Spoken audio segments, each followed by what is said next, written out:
Quando uma jovem popular desaparece, toda a família e a polícia fazem o possível para encontrá-la. Uma pessoa surgiu dizendo tudo o que aconteceu e logo a história de Rachel foi descoberta. Sexta estranha com gente esquisita. Olá, meus queridos estranhos e estranhas, tudo bem com vocês? Sejam muito bem-vindos aqui ao canal onde eu conto casos estranhos, reais, criminais, algumas vezes por semana. Antes de tudo, muito obrigada a todos vocês que me desejaram melhoras aí. Coloquei na aba comunidade que provavelmente a gente não teria vídeo na sexta-feira e também no final de semana eu não consegui produzir, principalmente por causa de uma dor de cabeça que me acompanhou aí durante uma semana inteira. Então eu consegui pegar alguns dias para viajar. Assim que eu voltei da viagem, fiquei aquele dia arrumando a casa e a madrugada foi terrível. Então aquela dor horrível de cabeça passou, a forte, né? Só que a pequenininha que parecia ser filhinha dela estava lá me cutucando junto com dor no estômago, enfim. Deu negativo para dengue, o hemograma estava ok, poderia sim ser uma virose, a médica achava que provavelmente foi uma virose ou uma crise de enxaqueca, que eu nunca tive na vida, né? Eu tive sim sintomas de enxaqueca uns 20 anos atrás, porque na época da faculdade, junto com o trabalho, eu dormia 4 horas por dia, às vezes menos quando tinha prova, né, e tinha que estudar. Então justificava isso, né, eu não dormia o suficiente, eu tinha dor de cabeça. Só que agora eu tô dormindo mais, né, então o que que aconteceu? Bom, eu estou bem, nossa, graças a Deus é muito bom a gente dormir e acordar sem dor, é muito bom. Eu sei que muitas pessoas também comentaram que estão passando por momentos de dificuldade também de saúde, espero que vocês fiquem bem logo também, gente. Fiquem bem logo, assim como eu consegui, vocês vão conseguir também, porque é muito bom não sentir dor, né? Então vamos lá para mais um capítulo da Delegacia Estranha. Pode entrar. Oi, eu posso entrar? Ah, oi, é você. Peraí, antes de falar qualquer coisa, eu tenho algo para falar que provavelmente você não sabia. O primeiro carro de polícia com o intuito de colocar alguém preso, tipo uma gaiolinha, surgiu em 1899 em Ohio, nos Estados Unidos. Ele era motorizado e tinha uma gaiola para colocar os prisioneiros. Ele também tinha alguns acessórios, como faróis e como gongo. E o gongo a gente pode dizer que foi o precursor da sirene. A primeira pessoa que foi presa com ele foi um homem que estava embriagado. Falando em sirene, a primeira sirene eletrônica mesmo surgiu em 1960. Agora você me fala aí se tem alguma coisa para me contar. Olha, essas informações são bem interessantes. Sabe por quê? Isso mostra como as invenções são importantes na nossa vida, né? Assim como várias inovações revolucionaram nossa vida, a Insider também, ela se preocupa com a evolução. Dessa forma, a gente pode ficar sempre confortável no nosso dia a dia. Inclusive, eu fui pegar suas roupas da lavanderia e são 3 peças aqui de novidades que eu vim falar pra você. A nova camiseta Tech Heavy é mais grossa e não amassa no corpo. A Tech Edge é uma mais arrumadinha pra gente sair. E a Tech Heavy Slim é mais encorpada e ajustada no corpo. Agora me fala que eu fiquei bem curiosa qual é a sua preferida. Sim, eu tenho uma preferida. A que eu gostei mais, com certeza eu vou utilizar para gravar esse nosso próximo vídeo. E se você quiser aproveitar também para conhecer essas novas camisetas, eu vou deixar o link do site da Insider e também vocês podem utilizar o meu cupom RORI12 para garantir 12% de desconto. Como vocês viram, eu estou usando a camiseta que eu mais gostei, que é a Tech Heavy Slim. Olha só que linda. Fora que ela tem a minha cor preferida, que é a azul. Como eu falei para vocês,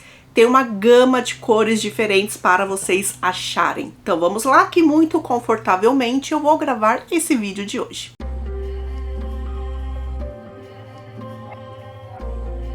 Rachel Burkhammer nasceu dia 16 de janeiro de 1984 em Everett, Washington. Filha de Bill e Denise, que inclusive era um casal que já tinham uma filha chamada Megan. E aí, quando chegou Rachel na família, a família estava completa. Rachel cresceu feliz e saudável, só que ela era não verbal até quase os 3 anos de idade. E aí os pais ficaram preocupados, né? Principalmente porque vem toda a sociedade falando, tem alguma coisa errada ali na sua filha, né? As pessoas adoram comparar o seu conhecimento com o que acontece com a outra família. Isso é verdade, eu vi, continuo vendo e é isso. existe. Então, eles estavam quase levando a filha para um especialista, um otorrino, né? Se de repente ela não escutava bem, então por isso que ela não conseguia falar, até que de repente a menina começou a falar e não parou mais, que também é outra coisa que a gente escuta, né? Quando começa a falar, esquece. Prepara os ouvidos para escutar. E aí agora a Rachel era uma menininha tagarela, ela tinha uma imaginação muito fértil, ela gostava, por exemplo, na escolinha, de brincar como se os dedinhos dela fossem amigos imaginários, então ela criava histórias, ela era muito boa em mímica, tipo, chegaram a comparar ela, por exemplo, como o Jim Carrey, né? Imagina as brincadeiras que ela fazia porque ela sabia imitar as pessoas ou criar personagens. E conforme ela desenvolveu, estava na escola, ela ia envelhecendo, ela fez vários amigos porque ela era muito comunicativa. Ela era bem baixinha, até o momento aqui da nossa história, aos 18 anos de idade, ela chegou a 1,50 m e mesmo sendo baixinha, ela era ótima nos esportes, inclusive no basquete. Para todo lugar que ela ia, ela usava um super saltão, talvez realmente por ela ser baixinha para compensar. Ela também gostava muito de maquiagem e o estojo dela de maquiagem era enorme e ela levava para todo lugar. Então, ela era uma garota bonita por si só. Como ela se maquiava bastante, ela chamava muita atenção e ela era simpática, amiga de todo mundo, a garota popular. Ela era muito carinhosa também. Então, ela lembrava dos aniversários de todos os amigos e ela mandava cartõezinhos para eles, ela escrevia coisas bonitas, né, para homenagear os amigos, e também ela fazia isso no emprego dela. Depois ela arrumou um emprego, era o emprego de um restaurante fast food de pizza, e mesmo ela não conhecendo as pessoas, ela também dava esses cartõezinhos. Quando alguém ia ter bebê, ela preparava o chá de bebê das pessoas. Ela gostava disso, de fazer as pessoas felizes. Inclusive tinha um entregador de bebida, de cerveja, se eu não me engano, da Budweiser, que ele ia toda quinta-feira lá no restaurante para fazer a entrega do produto. E ele disse que ele era recepcionado pela Rachel, que o sorriso dela iluminava toda a sala e que toda quinta-feira era um dia feliz para ele, né? Porque você ver uma pessoa feliz, poxa, você fica também. Tanto que quando a gente vê aqueles vídeos de crianças gargalhando, a gente gargalha junto. O pai reclamava que ele lembrava que ele tornou-se a secretária eletrônica da filha dele, porque era tanta gente ligando na casa à procura de Rachel, e eram tantos amigos, sabe, de grupinhos diferentes, que ele nem conseguia acompanhar aquela quantidade de amigos. Ela tinha um grande melhor amigo de anos, assim, que ela dizia que era a alma gêmea dela. Era um garoto chamado Corey. E Corey e ela, apesar de estarem sempre juntos e grudados, quando eles não estavam grudados fisicamente, eles estavam ao telefone, muitas pessoas, né, falavam, eles eram namorados, tal. Não, eles não eram. Rachel dizia que ele era aquela pessoa que sabia, inclusive, o que ela estava pensando e sentindo, que ela não poderia viver sem ele, sabe? Era um vínculo muito bonito, eles pareciam irmãos mesmos, bem fortes, bem profundos. Então, em 2001, quando ela tinha 17 anos de idade, algo terrível aconteceu. Eram férias escolares, Corey estava com outros 3 garotos, um deles chamado Lexi.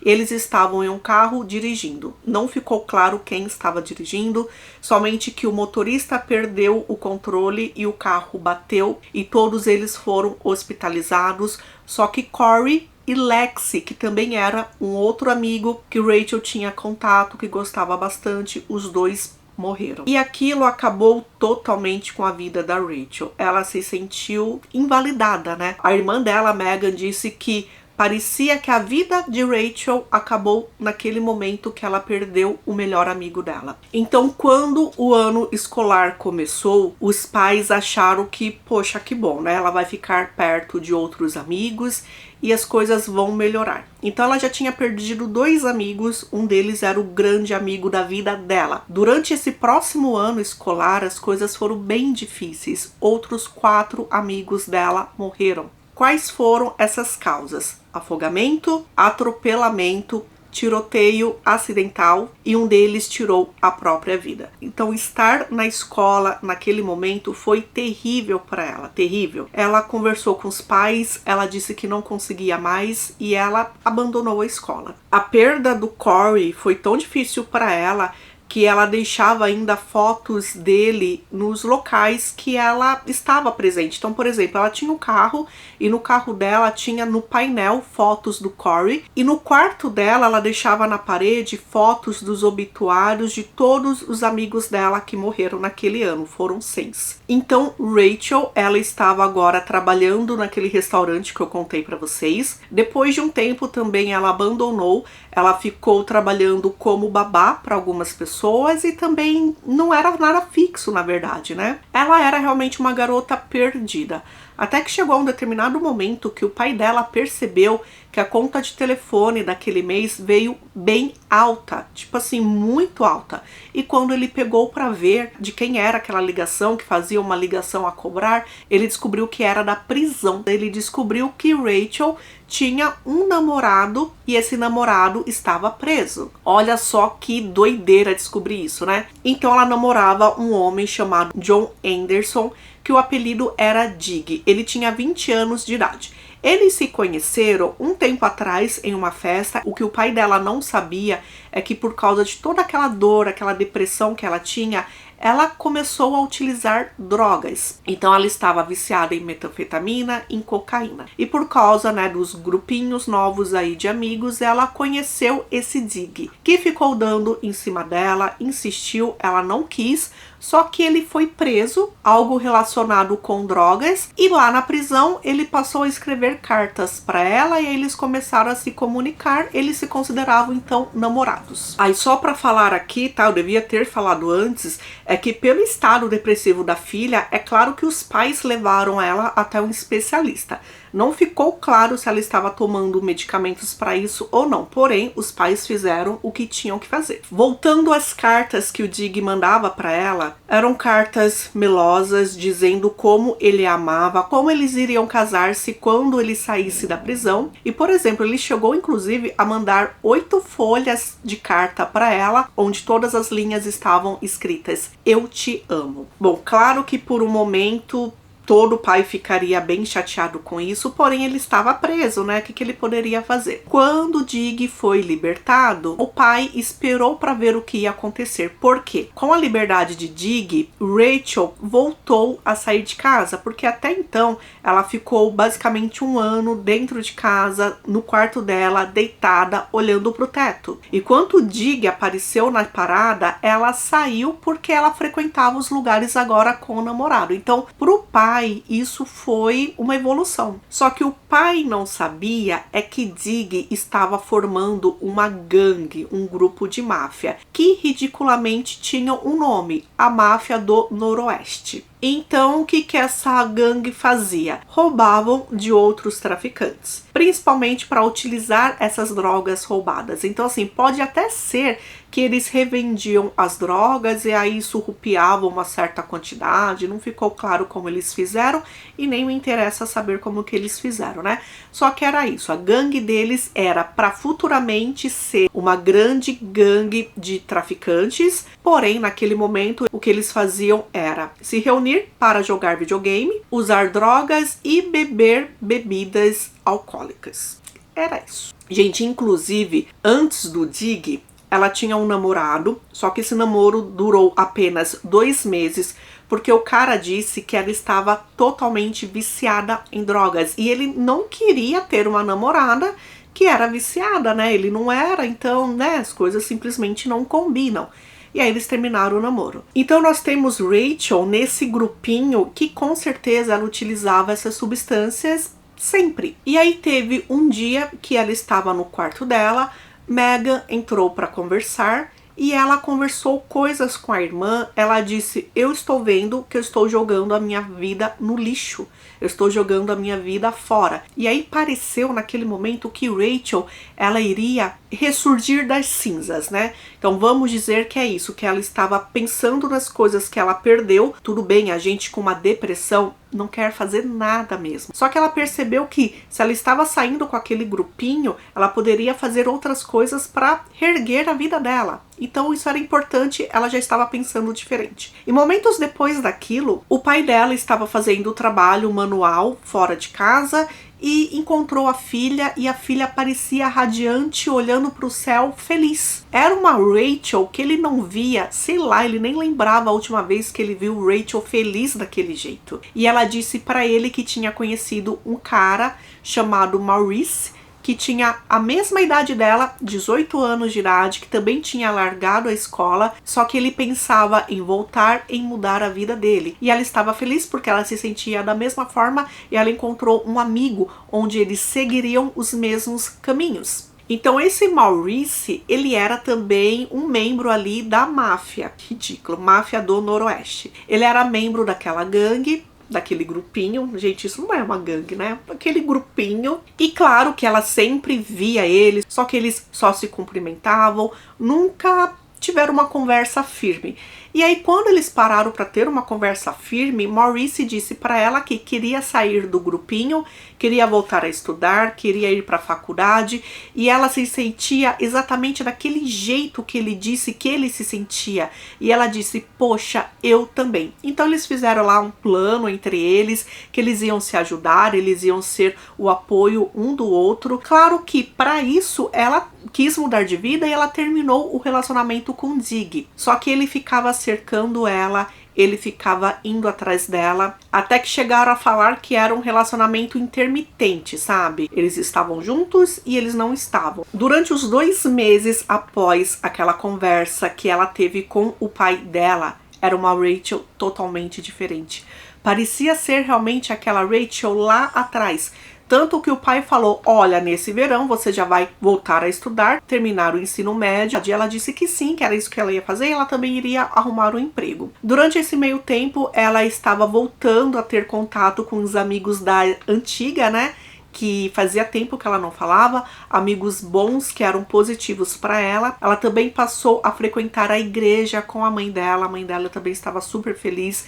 Em casa ela lia a Bíblia sozinha, inclusive ela dormia abraçada com a Bíblia porque ela dizia que tinha muitos pesadelos e aquilo ajudava ela a não ter. E aí nós chegamos no dia 23 de setembro de 2002. Naquele dia, Rachel à tarde disse pro pai que ia ver alguns amigos. E aí ela saiu. Só que naquela noite ela não voltou. E os pais, claro, ficaram preocupados.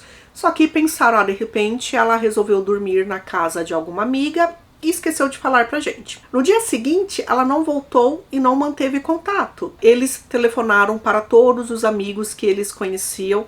Ninguém sabia onde ela estava. E aí eles começaram a procurá-la, a colocar cartazes na cidade e também nas cidades próximas. Eles estavam fazendo tudo o que eles podiam. Depois eles foram até a delegacia. A procura da polícia foi imediata. Então é aí que uma pessoa inesperada se apresenta à polícia e conta toda a história. Conta exatamente o que aconteceu com Rachel naquele 23 de setembro de 2002, que é o que a gente vai saber agora. Quando Rachel saiu de casa dizendo que ia se encontrar com amigos, o pai não sabia que aqueles amigos eram daquele grupinho. O que não ia ajudar muito, né? Porque ele nem tinha o contato, ele nem sabia quem eram aquelas pessoas, ou talvez ajudasse, né? Ele sabia pelo menos o nome do Dig. E eram 2 meses que ela estava numa vida tranquila. A partir desse momento eu vou falar vários nomes de pessoas, só que não precisa focar nesses nomes, tá? As pessoas que realmente são importantes eu vou falar mais e eu sempre vou reforçar o que cada pessoa fez nessa história. Então, primeiro, eles foram até a casa de um adolescente de 16 anos de idade chamado Nathan. Quem chegou lá? Maurice, o grande amigo agora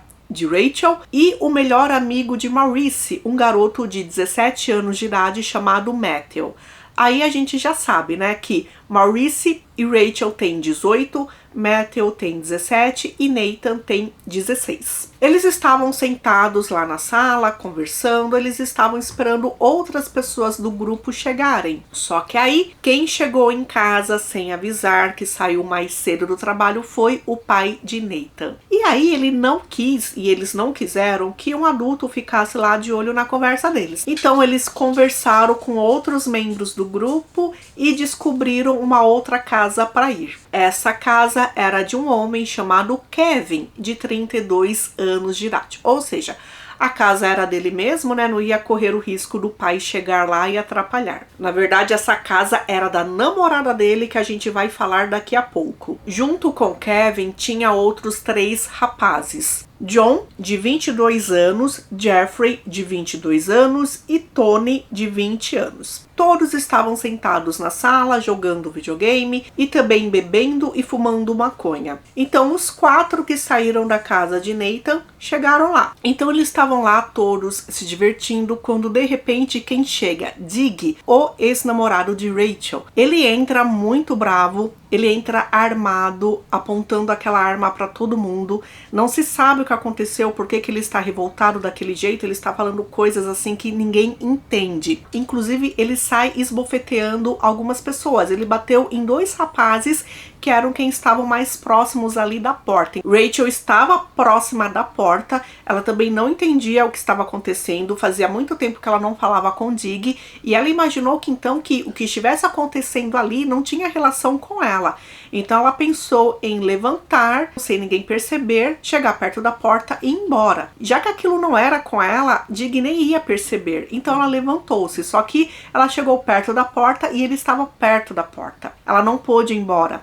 Ele agarrou o couro cabeludo dela, encarou ela e deu um soco nela. Depois ele jogou no chão e começou a bater.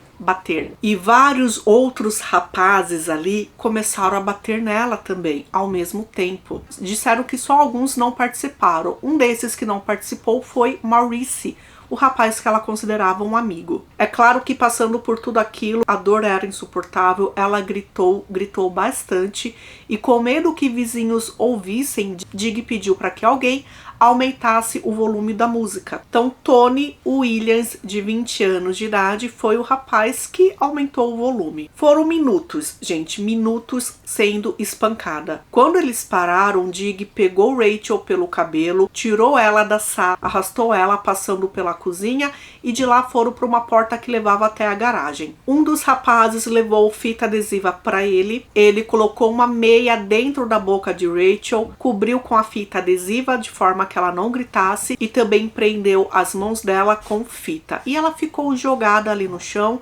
Os rapazes fecharam a porta e voltaram para a sala, voltaram a jogar videogame, a fumar maconha e a beber. O que Rachel não sabia, que ela não entendeu, é que tudo aquilo era uma armação. Eles tinham combinado que iam espancar Rachel. Na verdade, assim, eles combinaram que iam dar uma lição nela. Maurice tinha combinado que ia atrair Rachel até a casa do Nathan e as coisas iriam acontecer lá. Só que como o pai dele chegou, de última hora eles arrumaram um lugar e foi na casa do Kevin. E esses rapazes muito inteligentes combinaram em dar uma lição contra Rachel. E o que fazer depois, ninguém tinha conversado. Rachel ficou na garagem até as 9 horas da noite. Nesse momento, chegou do trabalho a namorada do Kevin, que era dona daquela casa. Ela se chama Trisha Connor, e quando ela viu aquela mulher ali no chão, amarrada na garagem dela, ela não sabia o que fazer, ela ficou sem entender. Ela conseguiu tirar o adesivo e a meia da boca dela. Rachel então pediu ajuda, ela pediu para que ela fosse solta. Trisha entrou na casa dela, chegou até a cozinha, pegou uma faca e foi até lá para ajudar a soltar aquela garota. Foi nesse meio tempo que Dig percebeu que Trisha tinha chegado, percebeu, poxa, ela deve ter encontrado então Rachel. Aí ele foi até a garagem. E quando Dig vê que Trisha está tentando soltá-la, ele impede Trisha e ameaça ela. Diz que se ela soltar Rachel, alguma coisa ele vai fazer contra ela. E aí o que ela faz? Ela diz assim: não importa quem é essa menina, não importa o que você vai fazer com ela, só não quero que essas porcarias aconteçam aqui na minha casa. Pega ela e vai embora e faz o que você quiser com ela. Gente, imagina a Rachel escutando aquilo. De repente, ela que teve uma esperança, ela não tinha mais essa esperança. Depois de falar isso pro Dig, Trisha entra na casa. Rachel chama por ela. Rachel implora que ela volte. E ela não faz isso. Quando Dig é deixado sozinho com Rachel, ele aprende novamente, coloca novamente a meia na boca dela. Dig entra na casa, conversa algumas coisas ali com alguém, e quando Rachel vê que ele volta com uma grande sacola preta. Ele volta com o John, colocam ela dentro daquela sacola. Matthew, o melhor amigo de Maurice, ele tem uma caminhonete, ele tem um Jeep. Matthew coloca esse carro dentro da garagem e eles colocam Rachel dentro do porta-malas. Então Zig, ele ordena que Matthew dirija aí pela cidade junto com Maurice e junto com John.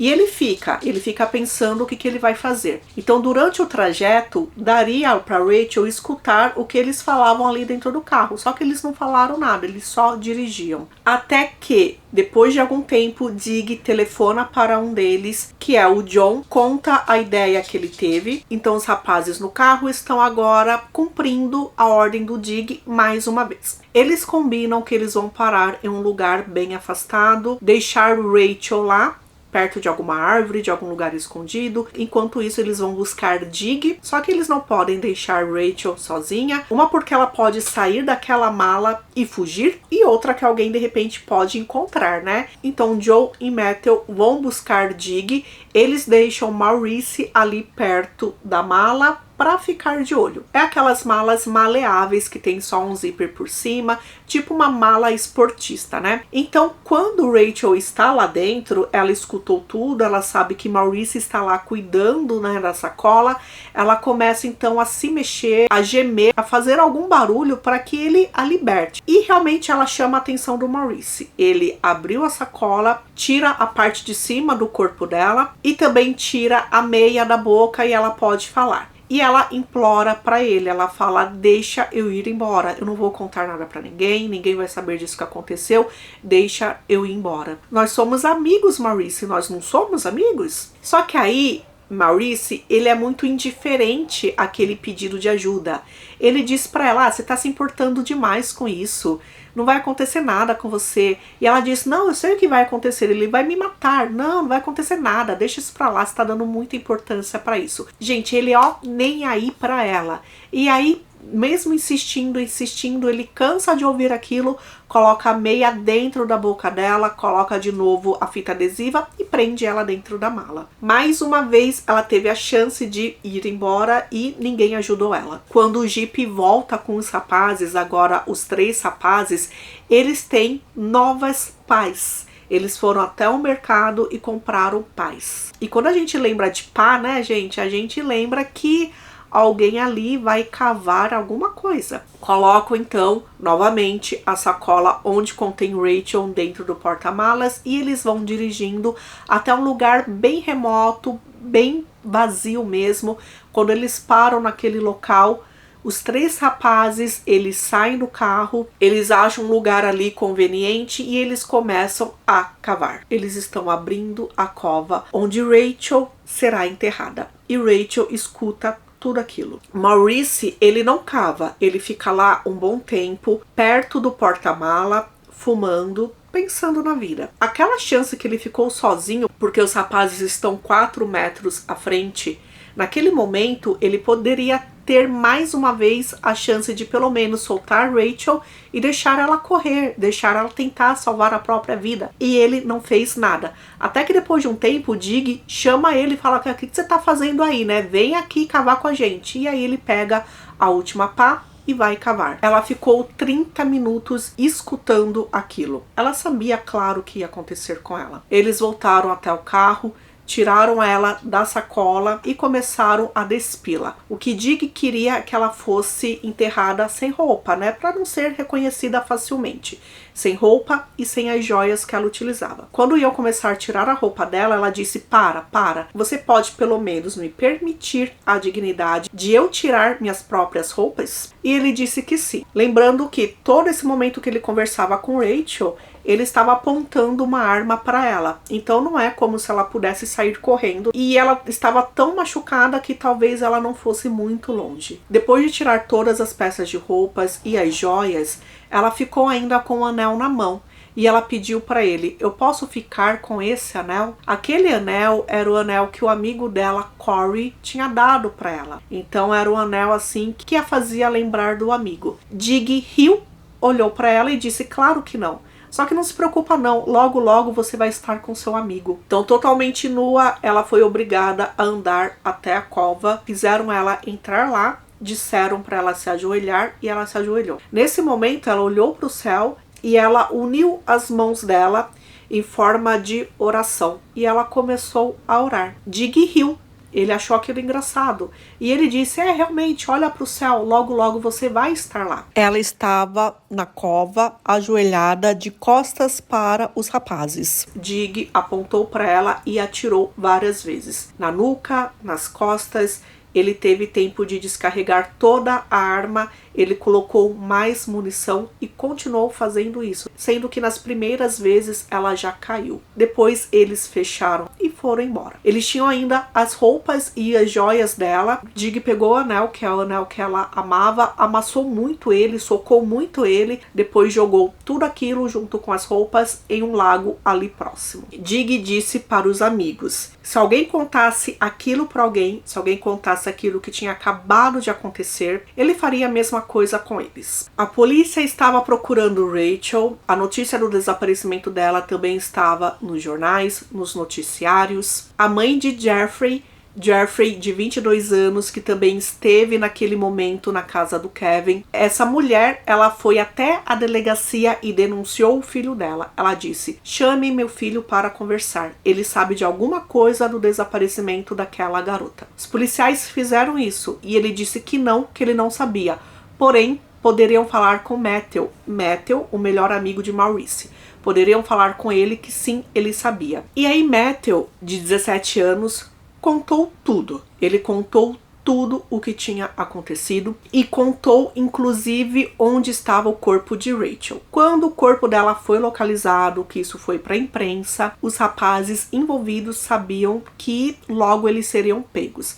Então, quando eles foram presos, a maioria deles confessou e quem não confessou, quem se disse ainda inocente, eles iriam a julgamento. Desses rapazes que se diziam inocentes, claro que um deles era Dig e o outro era o amigo dele chamado John. John, que sempre esteve no carro com Rachel e que foi o rapaz que Dig ligou e que na verdade os dois orquestraram tudo. Então, apesar de todos serem culpados, eles foram os mandantes. Eles receberiam a pena maior, porém eles se diziam inocentes. Os julgamentos deles aconteceram. Durante o julgamento, Dig, ele olhava para a família de Rachel, ria, sorria.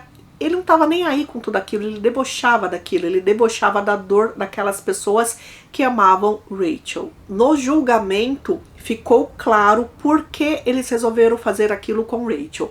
Rachel conhecia todo mundo, né? Inclusive amigos dela da escola agora faziam parte de gangues concorrentes a esse grupinho idiota aí. Na verdade, Dig fez isso por raiva, por ciúmes, porque Rachel agora tinha outros amigos e ela ia dar continuidade aí na vida dela sem ele. Ela ia deixar de ser uma fracassada. Então o que ele fez? Como ela conhecia todo mundo, ele convenceu os outros babacas que ela estava contando histórias, que ela queria prejudicar a gangue deles, que ela estava passando informações às outras gangues, sendo que isso não era verdade. Porém, ela tinha confirmado para a irmã dela que ela achava que o grupinho de Dig poderia fazer algum mal contra ela. Então, convencendo os babacas que ela tinha feito alguma coisa, eles resolveram dar uma lição para ela. Só que nunca ficou definido que tipo de lição seria isso. Então, por isso que eles bateram nela, porém, o fato de tirarem a vida dela, de enterrarem, meio que foi assim coisa de última hora, sabe? Então vamos lá para as penas que cada um deles recebeu. Nathan, que tinha 16 anos de idade, ele foi condenado a 116 dias de prisão. Então, isso era para ter acontecido na casa dele, não aconteceu. Tony Williams, de 20 anos. Ele que conseguiu a fita adesiva para prender Rachel e ele que aumentou o som da música para os vizinhos não escutarem os gritos. Ele recebeu um pouco mais de 9 anos de prisão. Jeffrey foi aquele homem que a mãe foi até a delegacia e disse que o filho sabia de alguma coisa. Ele estava presente durante aquilo e ele também se gabou de ter batido em Rachel. Ele recebeu recebeu 10 anos de prisão. Kevin, de 32 anos, que é o homem ali da casa, ele também ajudou a orquestrar o crime e nessa gangue bagunçada ele teria um grande papel no tráfico de drogas. Ele recebeu quase 37 anos de prisão. Matthew, de 17 anos de idade, que era o dono do Jeep, que dirigiu por várias horas com Rachel, que era o melhor amigo de Maurice. Ele se declarou culpado. Ele recebeu 26 anos de prisão. Ele foi uma das pessoas que ajudou a fazer a cova dela. Maurice, de 18 anos, o belo amigo de Rachel. Ele também recebeu 26 anos de prisão. John, ele foi a julgamento e ficou claro que ele orquestrou tudo aquilo com Dig. Ele recebeu a prisão perpétua sem direito à liberdade condicional, assim como o ex-namorado Dig, que também recebeu prisão perpétua sem direito à liberdade condicional. Para a família de Rachel, a justiça foi feita. Tem uma foto que o pai dela, que o Bill, disse que a polícia deu para ele, que é a foto da cova que fizeram para ela. Só que fica claro ali pela posição da terra que depois de tirarem o corpo dela, naquela terra ficou marcado como estavam as mãos dela. E as mãos de Rachel estavam unidas como oração. Então ficou claro ali que no momento que ela perdia a vida, ela estava rezando. Para aquela namorada que não ajudou Rachel, a namorada do Kevin, não aconteceu nada. Nada, gente, nada. Só que aí a família da Rachel lutou e depois disso uma lei foi imposta. Essa lei que atua em todo o país, ela deixa bem claro que se você omite ajuda para alguma pessoa e por causa da sua omissão aquela pessoa ela morreu, você também responderá por isso. Claro que não é retroativo, né? Então, com aquela mulher não aconteceu nada. Em 2016, John, que estava preso para sempre, por causa de alguns erros técnicos, ele conseguiu um outro julgamento. Naquele julgamento em 2016, tudo que aconteceu com Rachel foi exposto mais uma vez. A família sofreu mais uma vez em passar por tudo aquilo. E também naquele julgamento de 2016 ele recebeu a mesma pena, prisão perpétua sem direito à liberdade condicional. Depois de alguns anos, os advogados dele, mais uma vez, tentaram um terceiro julgamento, só que foi negado. Gente, para, né? Fica preso. Você tirou a vida de alguém, você vai ficar lá. É isso. Maurice deu uma entrevista enquanto estava preso. Ele disse que o que ele fez foi ridículo, que ele sente muito pela família de Rachel, ele sente muito por ter feito parte daquilo. Dig, por outro lado, não deu entrevista nenhuma. Ele não tá nem aí com o que acham dele e realmente acreditam que ele não se arrependeu disso. Alguns anos depois, revendo penas de algumas pessoas por serem considerados jovens no momento que cometeram um crime, algumas pessoas tiveram penas reduzidas. Duas dessas pessoas foram Maurice e o melhor amigo dele, Matthew.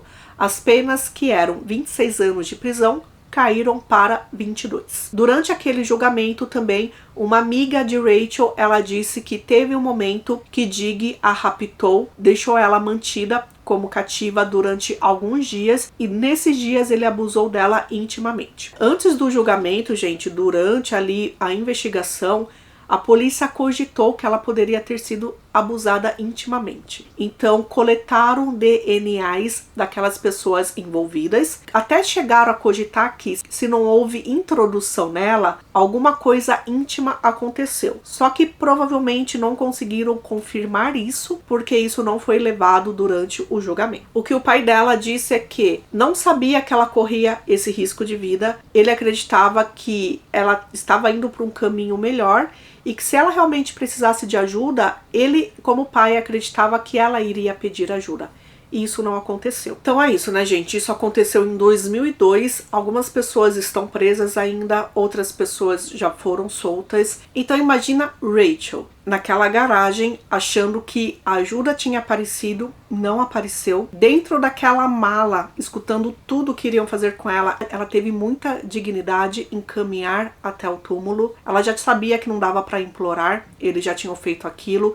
A pessoa que poderia ter ajudado, que foi Maurice, que foi o amigo dela, não ajudou. Então o que ela fez foi só falar com Deus em suas últimas palavras de vida. Então é isso, gente. Esse é o caso de hoje. Sem nem o que falar, né? Bem triste mesmo, bem chocante mesmo. Muitas pessoas comentam que, poxa, amigo é só meu pai, minha mãe, Deus. E realmente, quando a gente é jovem, feliz, animado, as pessoas se aproximam da gente, né? Só que mesmo nesses momentos que a gente tá na escola e que a gente está um pouco mais quieto, mais triste, já pararam e perceberam que ninguém chega na gente e pergunta: o que houve que você tá triste? Porque ninguém quer saber de alguém triste, ninguém quer saber dos seus problemas. Amigo, realmente só é amigo quando a gente tá feliz, né, gente? Claro, assim, com raras exceções que a gente vai descobrindo aí no decorrer da nossa vida, né? Infelizmente, ela que teve muitos amigos, ela perdeu a vida nas mãos de amigos, né? Uma pena realmente que Corey tenha morrido, que ficou claro ali o quanto que isso impactou na vida dela. Perder alguém tão jovem, né, gente, é muito difícil. Mexe realmente com a estrutura psicológica da pessoa. E aí, quando você se envolve com drogas, aí